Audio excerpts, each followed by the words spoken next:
Okay. I like being a coach's daughter because You should be taking this. I like that I can, like, tell you things and, like if I don't feel good or something, Mm-hmm. and I'm like, yo, like, I need a break. Like, I feel like I have that connection with my dad That's a good point. that I can, like, express. That's probably one of the hardest things about any athlete on a team, huh? Is building that connection with a coach that they feel super comfortable with for whatever reason. For real.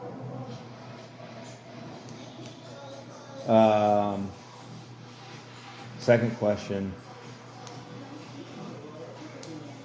How do you feel about the competitiveness level of our team?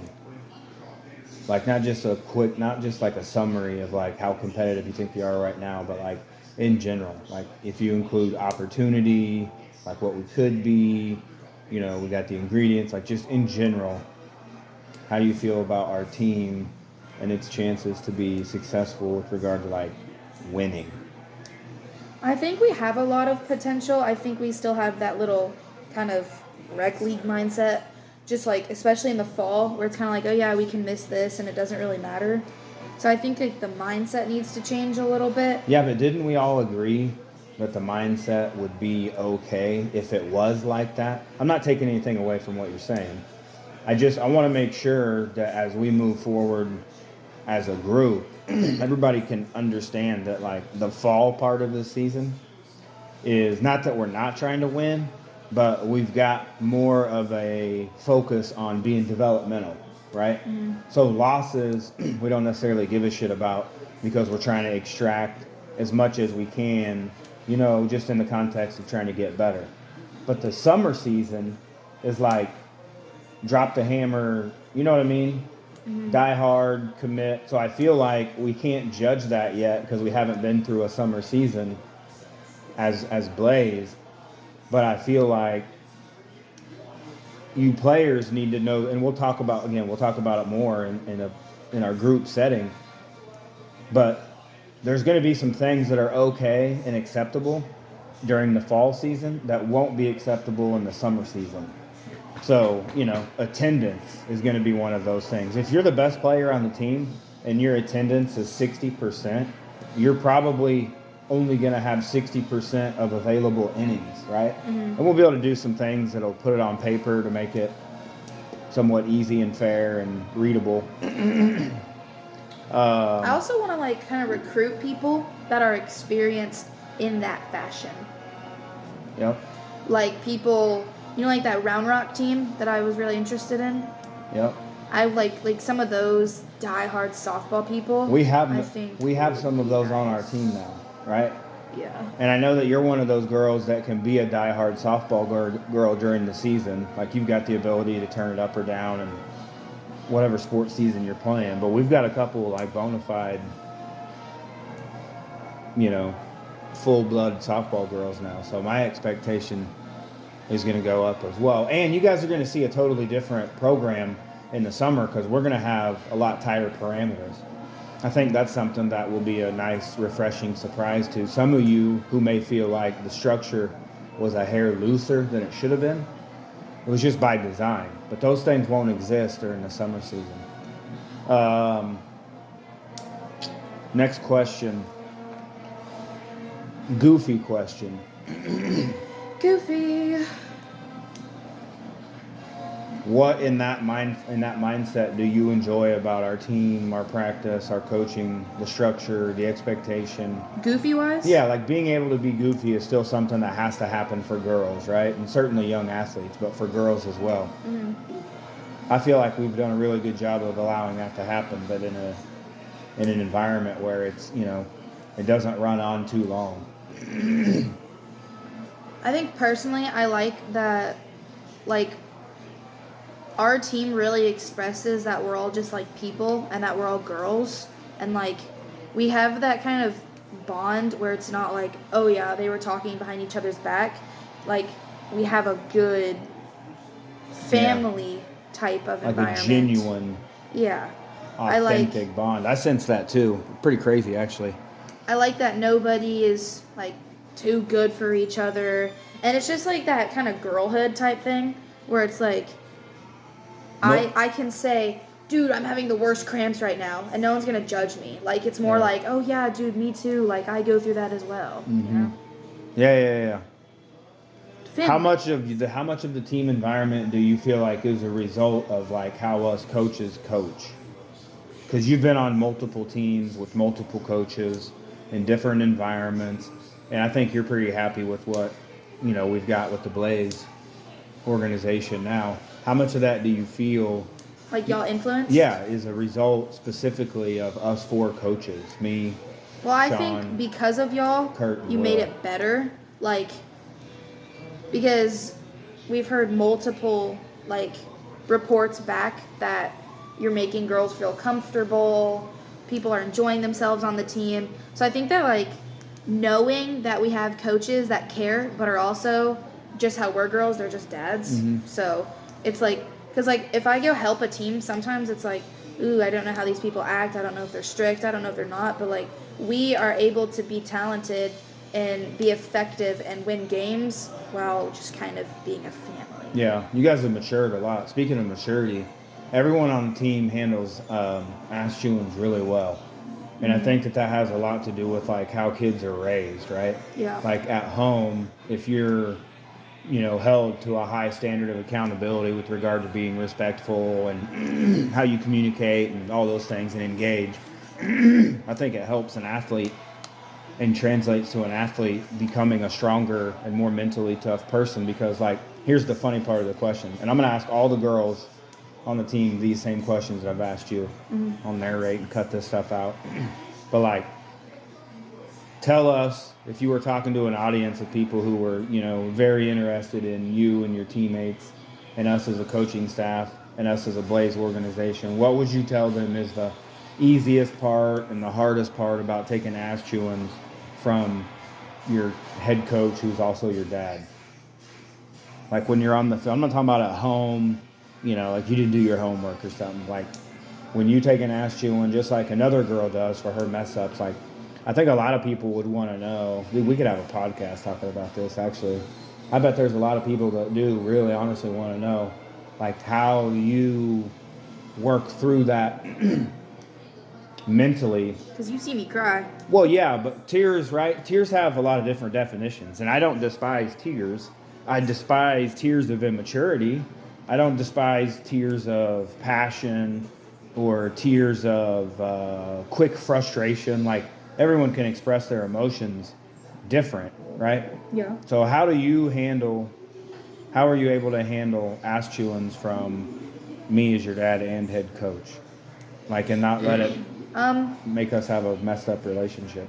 I handle it because I kind of frame it as like, are they going to pick this? I think so. I kind of frame it as like, in a way, it makes me mad, but then it like pumps me up and it like gets my adrenaline rushing to the point where like I like being yelled at. Like I like. It's motivating. Yeah, it's motivating. It like. So let's talk about being yelled at. From an athlete's perspective, is there different like degrees or versions of being yelled at? You know what I mean? Like when I overstep their boundary. Yeah, you know what I mean. Like I guess what I'm getting at is I want to hear it from the younger athlete's tone and perspective. But in my opinion, I think there's an art to it. Like there's an art to being able to yell at a younger athlete and have them actually respond. You know what I mean? Like Chloe, in a positive, she responds well. My whole point is like yelling at a younger athlete is like harder and harder to do just because of how society is. So I think it's interesting. You know what I mean? Yeah. How do you make your lineup? Great question. This is something we're going to talk about in depth for the summer part of the season because when I told everybody in the beginning that this team's primary concept will be winning only, right? Like winning will be the most important concept we focus on in the summer. There's a responsible way to do it, right? Where you're not an a-hole. How do I come up with a lineup? Do you mean in terms of the batting lineup or the positions on the field? Positions on the field. Not necessarily the order. Not the order. Do you want the order? No, I don't care. I'm answering your question. So I'm just trying I want to know like what factors you bring in and like how you know when to take somebody out of a position with their errors and Got it. mistakes or mindset. Yep. So first thing that we do as coaches is we run what we call like a long span memory of your attempts in practice in the games in the beginning. Okay, so let's say like we've had 4 or 5 practices and we haven't had a tournament yet. Leading up to that tournament, us coaches will have kept somewhat of a record of like girls that are missing balls or whatever. And it's not an exact science until we start playing enough games that we've got game changer monitoring stats for us. But let's say that if we are mid-season, okay, the answer is different at the beginning of the season. Beginning of the season, we're running a mental tally off of how girls are performing. There's not a lot of data yet, so it's kind of more of a feel thing. In the game, it's all about your attitude and body language. It's not about negative or positive or good or bad, but good coaches can read their players' body language and tell if they're still in a productive mindset or not, right? So the short answer is before the season, defensive positions are based upon a memory of performance in practice and or scrimmages. Once we get into the season, what dictates is your fielding percentage, right? And this is a great question because it's about reps, performance reps, and memory from us coaches because we don't have data. Mid-season and in past, defensive starting positions are based off of fielding percentage. But then you asked a great question because there's also, like, if your batting average is absolutely terrible, but you're a really good defensive player, it's hard to get worked in and have the same amount of innings as someone who's maybe a little bit less of a defensive player, but their bat is really good. See what I mean? Yeah. So that would be my answer to that. Good question. Thank you. Next question. Um, That's the hardest thing for girls to understand is that it's not just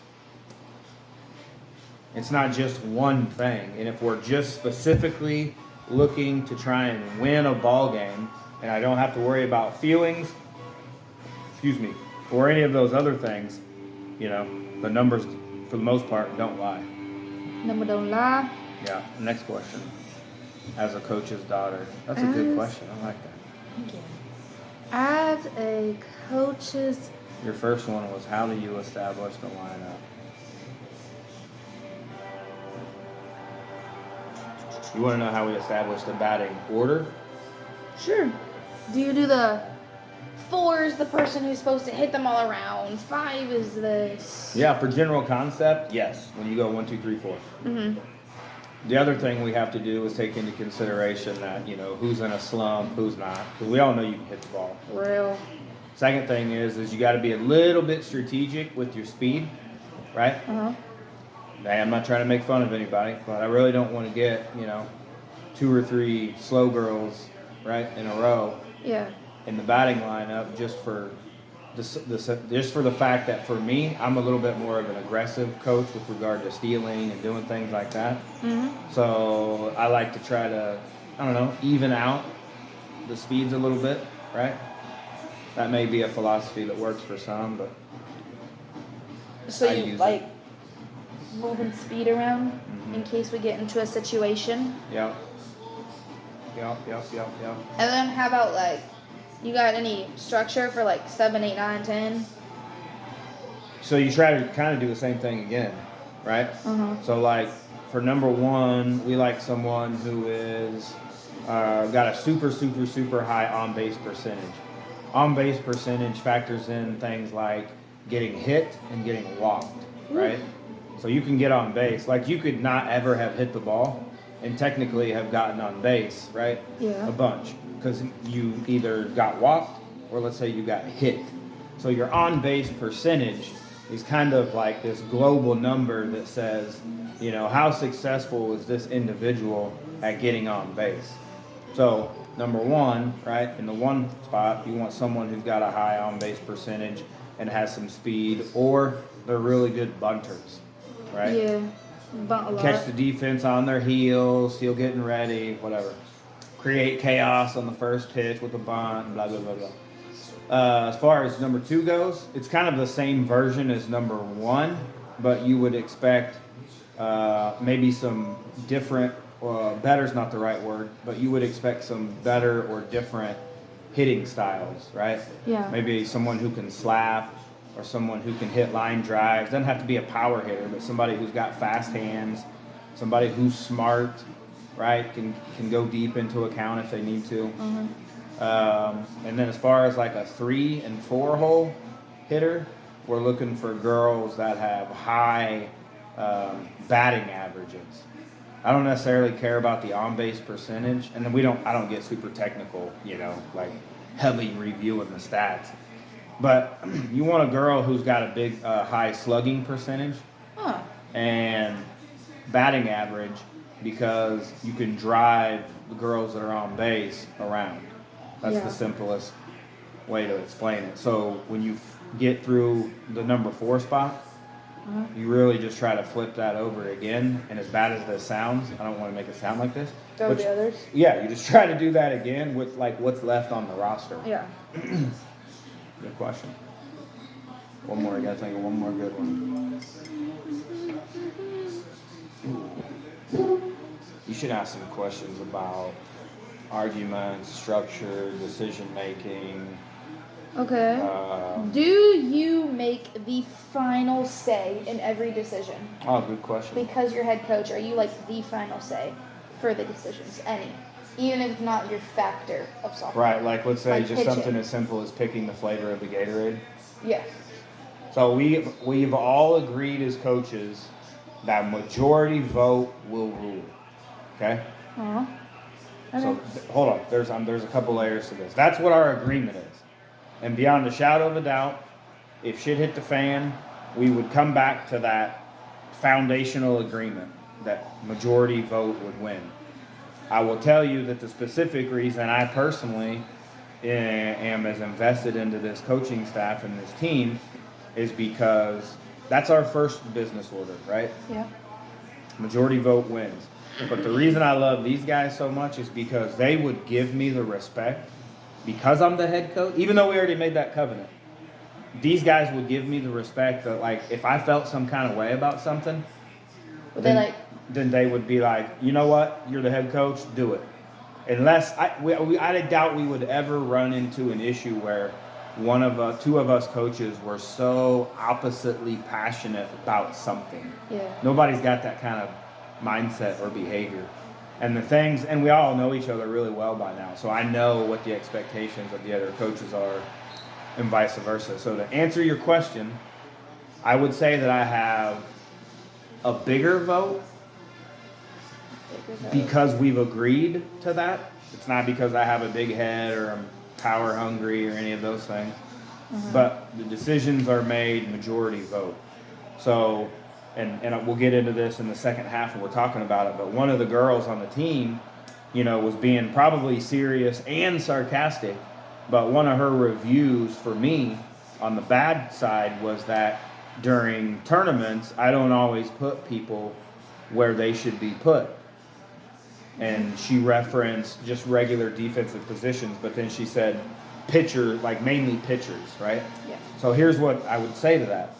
As you guys continue to learn how we operate the team and we kind of open up and discuss those elements, you'll realize that I don't make the final decision on where people Especially go. pitchers. You know, it's not, I should say it like this. I don't have the burden of having to wake up, you know, Saturday morning and based on the mood I'm in, decide what girl is playing without any influence from everybody. Now, typically what we do as a coaching staff is allow each one of us to like establish what we think should be the baseline lineup, because sometimes the pool play lineups are different, right? Yeah. Than the bracket play. because if your pool play games don't count for seeding, then they're games that are just tune-up games, right? So you're not throwing your best pitchers, you're not rolling with your best rotation. So strategy. Yep. Okay, here's my question to you.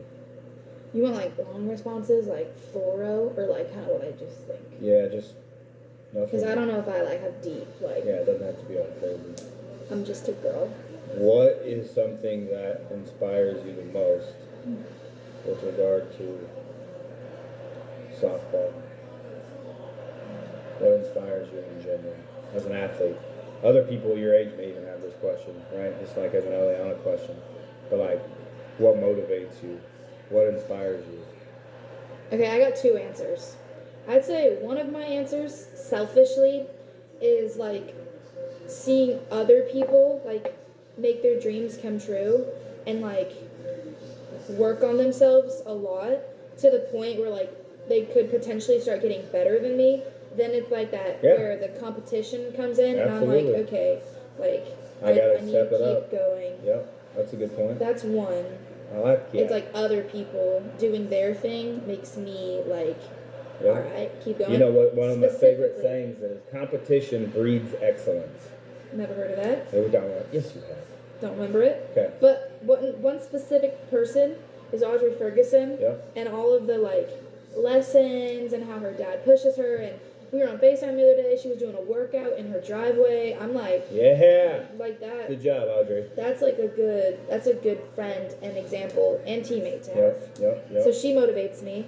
Anna said she's got the strongest arm on the team. Ooh, okay. That's great. All right. And then what else motivates me?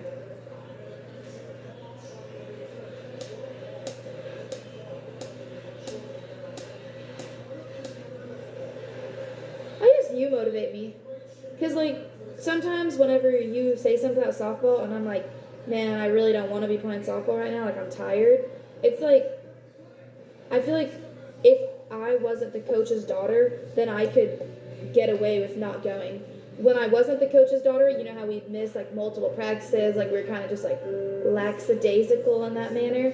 Well, now that like you're the head coach and like you're expected to be places, I'm now expected to be more places. So it's like that in a way, whether it's forced motivation or not, it's still like getting the job done, doing what you're supposed to do. Like practices where it's hot and I don't want to be there, but like the motivation and that I still have to go. It's like, because when I'm done, I'm like, dang, I just got a workout in, I'm sweating, like that felt good. Now I can relax knowing that I'm not just eating ice cream and chips on the couch, you know? What if you were, but how would you answer that if you were one of the other girls and didn't have a dad who was one of the coaches, right? Yeah. Like that's kind of a luxury for you, but it's also a burden, right? Exactly. So the luxury side of it would be, okay, there's some increased motivation there. What if you were one of the other girls, like that wasn't, a daughter? How would you get through that? If you want to be better and you want to get to the next level, you have to. So you kind of got to make your own motivation as well. Just use your teammates as that motivating factor, like you said about Audrey. Yeah. Exactly. Interessante. Who's someone on the team that you look up to? Whether it's for how they are off the field or on the field. Maybe the same person. I honestly or maybe two people. Okay. I really like Bailey's maturity. Yes. And like how she can kind of just, like silent but deadly. Like she has her thoughts going, but they're like in herself. Like she's not going to verbalize it. Like it's her thoughts. She doesn't need the whole world knowing about it. Yeah. Maturity is a good word. Like I'm a big talker. Like if I feel or think something, like you're gonna know. But she's quiet and observes. So I like that about her. Yeah, like an assassin. Yeah. Sure. That was one of the things us coaches really liked about the opportunity to have Bailey on our team, and we talked about it specifically in that fashion, is the leadership value that she would bring. Okay, so you admire Bailey, I would say, for on-field Yeah. What So is she on-field. the same? Do you admire her for her off-field stuff, I'd or say is there more someone else? on-field. Okay, so And who's the then- off-field? Who's the off-field person on the team that you Like on the bench or like at school or like. Yeah, I mean on the away from phone? softball that you know. Okay. You don't have to hang out with them, but I just mean like. I mean, I really like connecting to Chloe and how she plays basketball as well as I do. Like we're kind of in the same boat. Yep. Yeah, you guys seem to push each other in a good way, Yeah. healthy way. Johnson City basketball. Yeah. Should have beat them. Well, how do we get Chloe to talk louder? You know what? That's a question I can't answer. I'm not sure. Okay, I got a couple questions for you. Quiet. How much do you pay attention to? How much do you notice? Or how much do you care about noise from the crowd? Huh. I can Whether hear it's from- Mom like she's a ringing in my ear. Okay, like great. I hear her over everybody. Great point. What would you prefer her actions be in the stands? If you could make a rule or an environment that she had to follow no matter what, and there was no fear of ramification, you weren't going to get in trouble, what would you say? Because you like the fire in it, right? Like I do. when it's good, it's good. When it's bad, it's not fun to hear that fire, but you like the fire. Mm-hmm. So what, as an athlete, A, what would you change about it, or what parameters would you put on it? And B, how much do you listen to it, or does it affect you in general? I'm gonna answer the second question Yeah, first. yeah. I don't think it affects me that much. I think it kind of. I like when it's loud. I like when I hear them, whether it's something bad or something good. Do you think there's a danger in that mindset that sometimes, like, let's say you overheard parents from the other team saying, oh, this chick's fat, or she's got a terrible swing, or she's ugly. Would you hear those comments? And would they make you feel some kind of way? Just curious how girls approach the crowd in general. When I hear something like that, sometimes it just makes me want to like do something good and like make Shut them them like, up with oh, your actions. yeah, Yes. exactly. Exactamundo. Like it's like if you're gonna say that, you need a reason to, and so if I do something good, then you won't get a reason to. See, Freaking smelly boy. did you pick somebody off the field? I mean, kind of Audrey. I've already explained a lot about her and Chloe. Oh, I guess you said Chloe. Yeah. Gotcha. Okay. Are you ready? Last question from me. What would you tell the girls? What would you tell a girl who is looking at you as their motivation in general? Like, what would you tell them is the most important thing to focus on, when they're chasing their softball dream?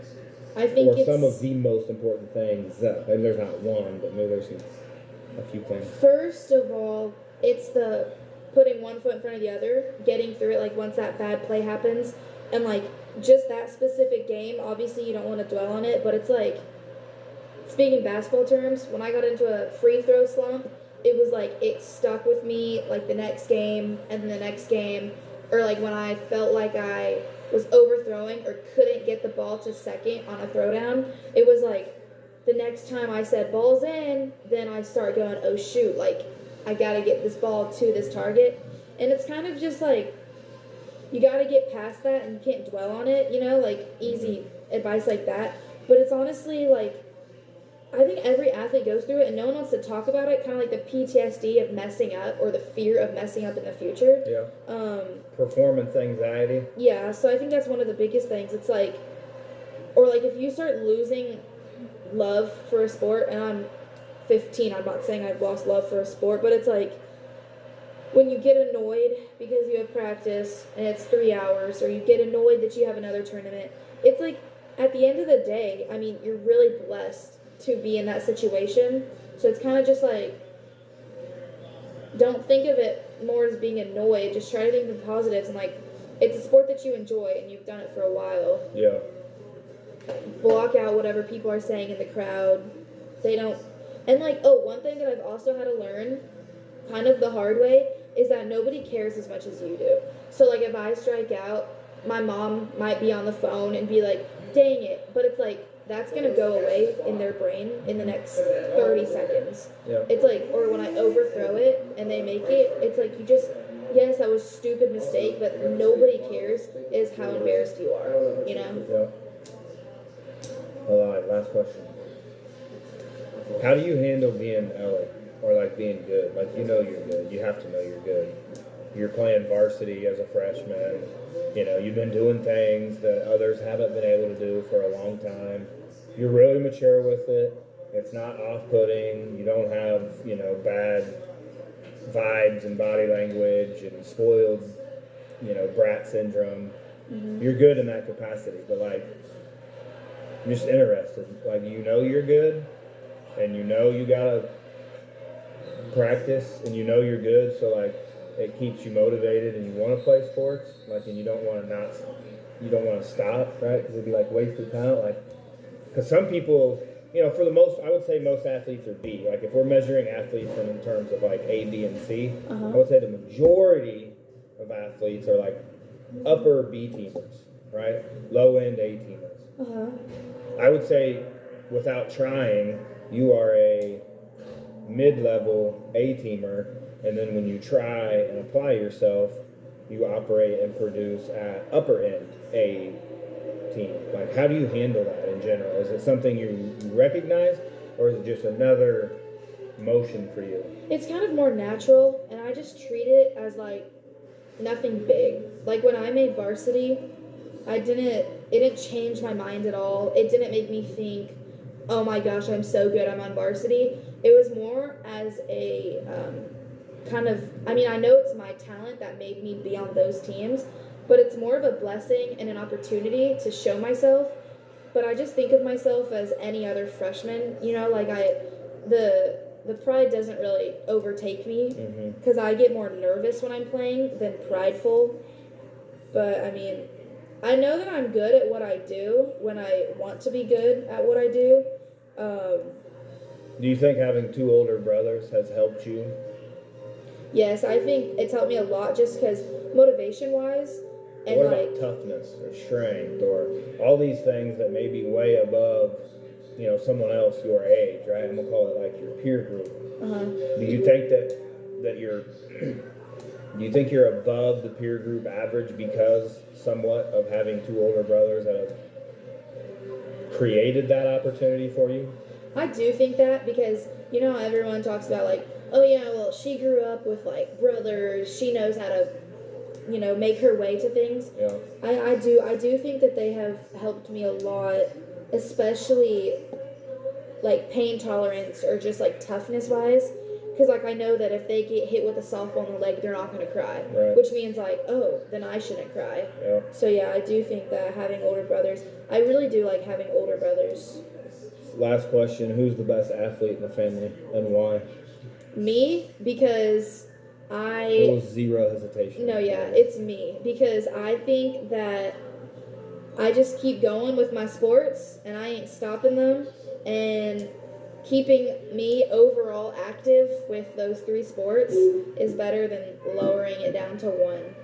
And the coaches like me more anyways. So I think I'm the best athlete of the Hilton family.